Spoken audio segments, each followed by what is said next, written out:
Ovdje između mora i planine. Dakle, niti na samoj obali, niti na samom vrhu. Biokovo nam se čini kao veliki zid koji dijeli stvarni od nestvarnog svijeta. I kao da tu završava jedna zemlja bajki, a tamo počinje druga. I doista, kada bi se popeli do njegovog gotovo 1800 metara visokog vrhunca, osjetili bi taj dah legende.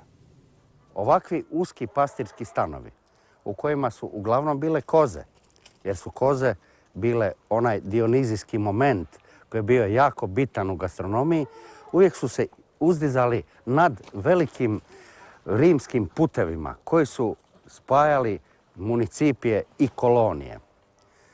Međutim, više takvih pastira nema.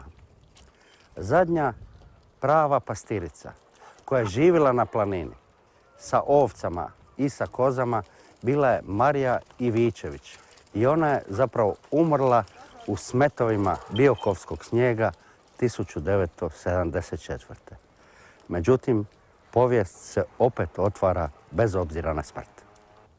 No iako su biokovska sela i podbiokovska sela, pa biokovski zaseoci uglavnom napušteni, poput nekih velikih zaseoka iznad Vrgorca ili iznad Makarske, nedaleko od prijevora staze, krda i stada još pasu na livadama nastalim povlačenjem leda usađenim u kamene kratere, u podnožju nastambi već potpuno sraslih s Biokovom.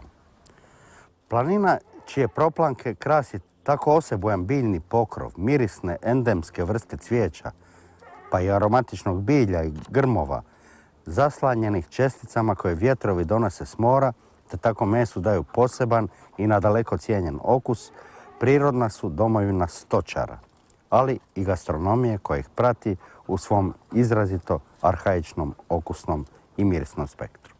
Peke, ražnjevi komini dime se biokovskim uzvisinama. I ta stara jela zapravo govore o našoj trajnoj povezanosti s planinom, ali i sa precima i prošlim vremenima. Jedno takvo jelo je i kozletina ispod peke, onako kako je priprema Marijan Prgomet u svom poznatom restoranu Vrata Biokova. Peka Vrata Biokova na ranču seoskog turizma najprije dolazi u pitanje postavljanje kupusa. Iza toga mećemo mrkvu, kapulu, iza toga dodajemo bijeli luk. Dalje idemo. Sa dodavanje kozletinom biokovskom. Uz to dolazi teleće meso, iza toga dolazi bijakovsko bilje, kadulja i vrisak, majčina dušica i druga ljekovita bilja koja daju ukus. Iza toga dodajemo dalmatinski pršut. Slažemo također i pancetu. Kad smo sve to napravili, sad mećemo kumpir. Dodajemo malo papra. Moramo dodati malo soli. Iza toga uzimamo crvene paprike slatke. Pored pomidora dalmatinskog ili svjetskog koji se zove kao ruža. Sad uzimamo maslinovo ulje i za toga uzimamo bijelo vino onolikim količinama koje pripada. Sad ćemo peku uzesti, odnijeti na komin i postaviti da se peče 1,5 sat. Zaprećaje se i iza toga treba je ponovno okrenuti da bi krompir oša doli kad požuti, a meso izašlo gori. No kad dublje uđemo u njegovu unutrašnjost, Biokovo nam se pokazuje kao plodna zemlja, istina teškom mukom, iščupana u svojim docima i vrtačama u kojima raste glasoviti biokovski krumpir, a pogotovo razne vrste kupusa. Čini se Na izgled, ali samo na izgled, da je stanovnika sve rijeđe. Ali oni su sve prisutnije na ovoj planini kao i vrste ovog lisnatog bilja. Ta bogata i lisnata obitelj, ali ona iz Biokovske zemlje, iz Biokovskog podzemlja, u naizgled siromašnom ambijentu. Uz njih na strmim obroncima zadržavali su se pastiri sa svojim blagom i sami opčinjeni svojom samotnom uronjenošću u svijet planine. Pa bi opet planuo plamen na kominu kao u ovoj istoimenoj konomi komin u dugim njivama. I samoća bi se ugrijala suhim mesom i kupusom koji je grijao u hladnoći biokovskih visova i skriveni zaseok. Evo, ovo su ti naši od starina specijaliteti. To je 2 godine staro, suši se i onda smo oprali i sad lažemo kaštradinu. Sad dodamo ovu juhicu i onda dodamo ove smjese. Ima tu paprike, konžerve, rajčice. Sad dodamo malo papra. Sad mi našu raštiku već smo je oprali 3-4 puta i očistili. Moram još malo dodati vode. A svaka vrije ona će nju kuhat jedno 35 minuta i naša je koštradina i raštika gotove već spremno za jelo. Tačno je 35 minuta da smo ovo stavili. Meso je gotovo, a kupus još bolje. Evo ono se sjasi jagmilo. A pa idemo sad ovo skinit pa ćemo vaditi da se jede ljudski kako treba. No Biokovo nisu samo njegovi visovi i zaseoci. Biokovo su i njegova naselja, posebno grad Vrgorac, jedini grad na Biokovu koji svojim izgledom i ovako pribijen uz planinu ne skriva svoje veze sa Biokovom. Od prapovijesti do danas, o čemu svjedoče brojna svjedočanstva. No Vrgorac je grad stare izvorne gastronomije koja mu udahnjuje poseban život. Pa kada već govorimo o Biokovu i njegovim nagonima, kamenim nagonima kretanja prema visinama i svemiru, što ima prirodnije od jedne jednostavne, pradavne juhe od kozetine koja svojim zapravo mirisima i okusima još uvijek klizi tim ponorima, prostranstvima i uzvisinama planine, a zapravo u sebi krije tajne vremena i onoga što mi ne možemo niti dotaknuti. Ovdje u seoskom domaćincu Borovac u Vrgorcu ta juha još uvijek odzvanja vremena. Evo, sad ćemo tu spremiti jedno jelo, odnosno juhu.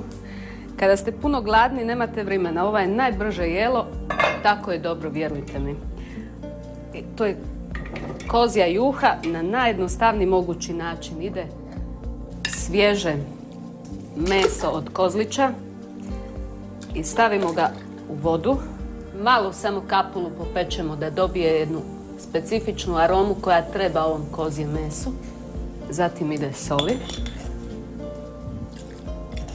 malo papra, stavljamo samo malo kadulje.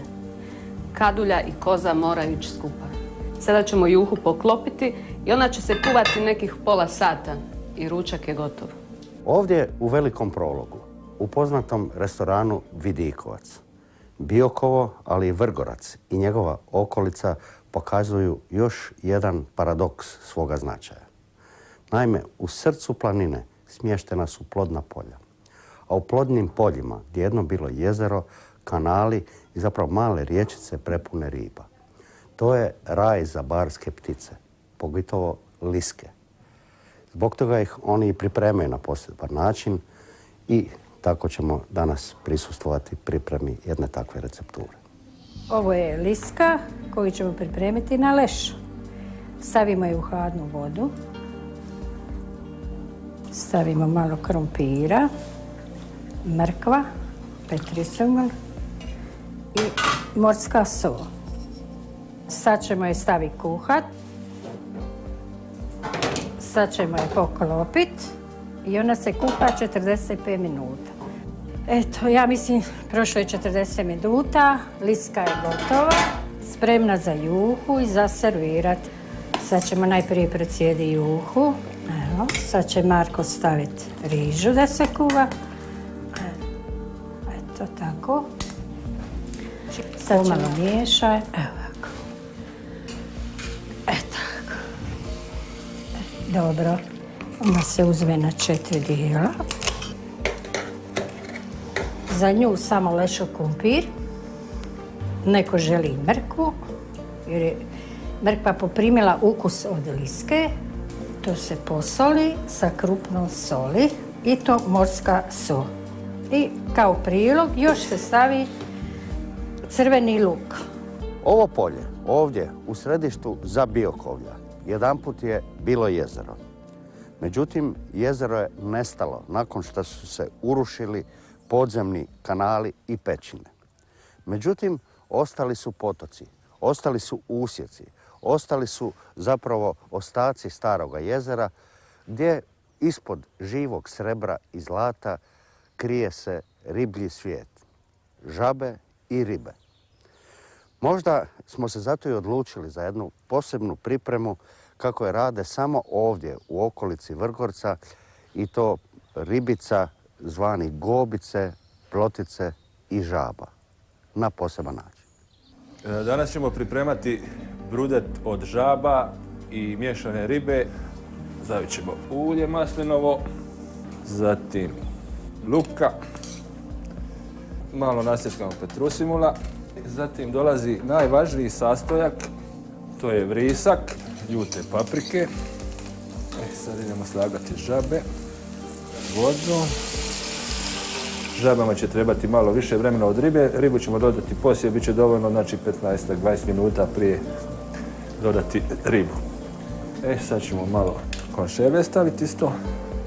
I sad bi trebalo još soli malo.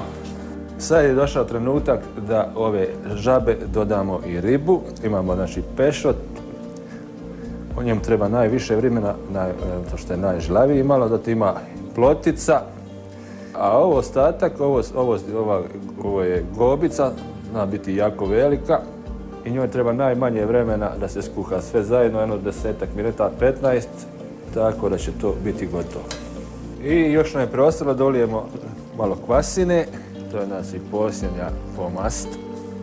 I malo ćemo maslinovog ulja dodati još i naš brudet na bađarski način bio bi gotov. Ovdje na Svetom Juri, najvišem Biokovskom vrhu, možemo kazati da je planina privlačila oduvijek. Bilo kao neponovljiv prirodni fenomen, bilo kao okamenjeni dio neba. Na Biokovo su se penjali planinari, pustolovi, ali isto tako i putopisci, okrunjene glave, geolozi, a posebno biolozi. Možda najstariji, Fra Pavao Pelicer, poznatiji kao Rovinjanin, popeo se još 1640. i opisao teški uspon na Biokovske vrhunce. Zabilježio je isto da se na planinu popeo Fortis i opisao to u svom putu u Dalmaciji. No, na Svetog Juru popeo se i saksonski kralj Frederik August 1838. Njega su pratili botaničari dr. Tomazini i dr. Biasoletto. I kao mnogi prije i mnogi poslije njih, posebno glasovitog zaljubljenika u Biokovo, fra Jure Radića, tog neumornog istraživača bogate biokovske endemske flore, dakle biljaka koje ne rastu nigdje nego na Biokovu i njegove faune, posebno raznih vrsta divljači. Stada divokoza i muflona skaču po ovom okamenjenom svijetu planine. Zna se pojaviti i medvjed, a vukovi i orlovi, ti snažni predatori, vrebaju na svoj plijen. On se nalazi ovdje u ovim usjecima planine i tu krstare isto tako stada ovaca, ali i stada divljih koza, istovremeno sa srnama i krdima veprova. Stoga je u ovoj gastronomiji divljač jako zastupljena. Pa kako se služila i okrunjenim glavama, možda je dobro da danas vidimo jedan profinjeni recept za veprovinu kako ga priprema Vjeko Opačak u svom restoranu u Gornjim Tučepima. U konobi Opačak u Gornjim Tučepima pripremamo biokovsko jelo, veprove bržole u umaku od suvih šljiva, kuvani suvi oskoruša sa Biokova, u kovanu tavu. Najprije stavimo malo domaće svinjske masti. Kada se mast rastopi na vatri, dodajemo biokovsko crno vino Trnjak. Sada dolaze oskoruše. Nakon oskoruša stavljamo suve šljive. Kada smo stavili suve šljive, stavimo jednu gračicu ruzmarina, 2-3 lista lovora, sada stavimo malo papra i sada držimo dok se sve ne prožme. I to će trajati cirka 8 do 10 minuta. Dok se umak završava, pripremamo veprove bržole za gradela. Najprije poslije malo pravim, tučevskim, biokovskim maslovim uljem. Sada ćemo malo posoliti. Evo, umak je gotov. Sada umak skidamo sa vatre, odlažemo ga i na gradela stavljamo bržole. Nakon par minuta bržole okrećemo na drugu stranu. Prije spajanja bržoli sa umakom, umak je potrebno malo doraditi. To radimo na sljedeći način. Dodamo malo meda od kadulje sa Biokova. Nakon meda dodamo malo bijelog prošeka. Umak ubacimo meso. I držimo 2 do 3 minuta. Sada, kada je sve to skupa zakubalo, sve skidamo sa vatre. Umak rasporedimo po njokama i bržolama i jelo je spremno za posluživanje. Međutim, fauna Biokova nije samo divlja. Ona zna biti od onih pitomijih sorti, međutim koje potpuno zavise, isto kao i divljač, od slanosti, mora, vjetrova i ove planine. Stoga nije na odmet možda završiti našu priču o veličanstvenom Biokovu upravo ovdje u Gornjim Brelima, u konobi Roko i sa to jednim potpuno tradicionalnim receptom koji se zove teletina ispod peke. Onako kako je pripremaju gospođa Jolanda i Roko Škrabić u svojoj konobi kod Roka. To je povrće, stavljamo kapulu, malo paprike zelene, onda ćemo staviti malo pomidora, jedan lovorov list, ruzmarin grančica.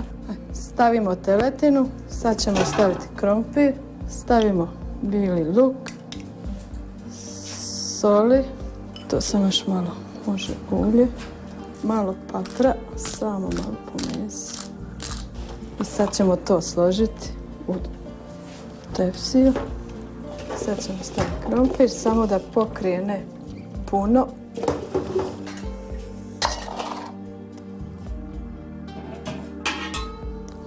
Nakon pola sata moramo pogledati peku i onda meso dignemo gore, a krompir pada dole i tako još iza toga jedno 10 minuta ona mora da odstane. Čak i ovako velika planina, najveća planina na Sredozemlju uz obalu mora, je mala pred svemirom. A koliko smo mi onda tek mali pred planinom? Pa ipak Biokov u svom uspinjanju prema svemiru dokazuje nam koliko je on nedohvatljiv i zbog toga svet. A gastronomija sa planine, gastronomija sa Biokova nam govori zapravo na koji način mi možemo dosegnuti samo mali tračak tog zračenja koje nas sve oslobađa. Ovdje na Biokovu su pastiri znali prepoznati po šumu noćnih ptica, po kretanju koza, po kretanju bilja, poruke koje su govorile o vječnosti. U lomu zraka sa planine, u lomu zraka sunca vidjeli su godišnja doba, ali isto tako i značenje svevremenosti. Možemo li mi danas kroz ove jelovnike još uvijek osluhnuti taj poziv planine da se popnemo u nebo, pa makar snijega pali?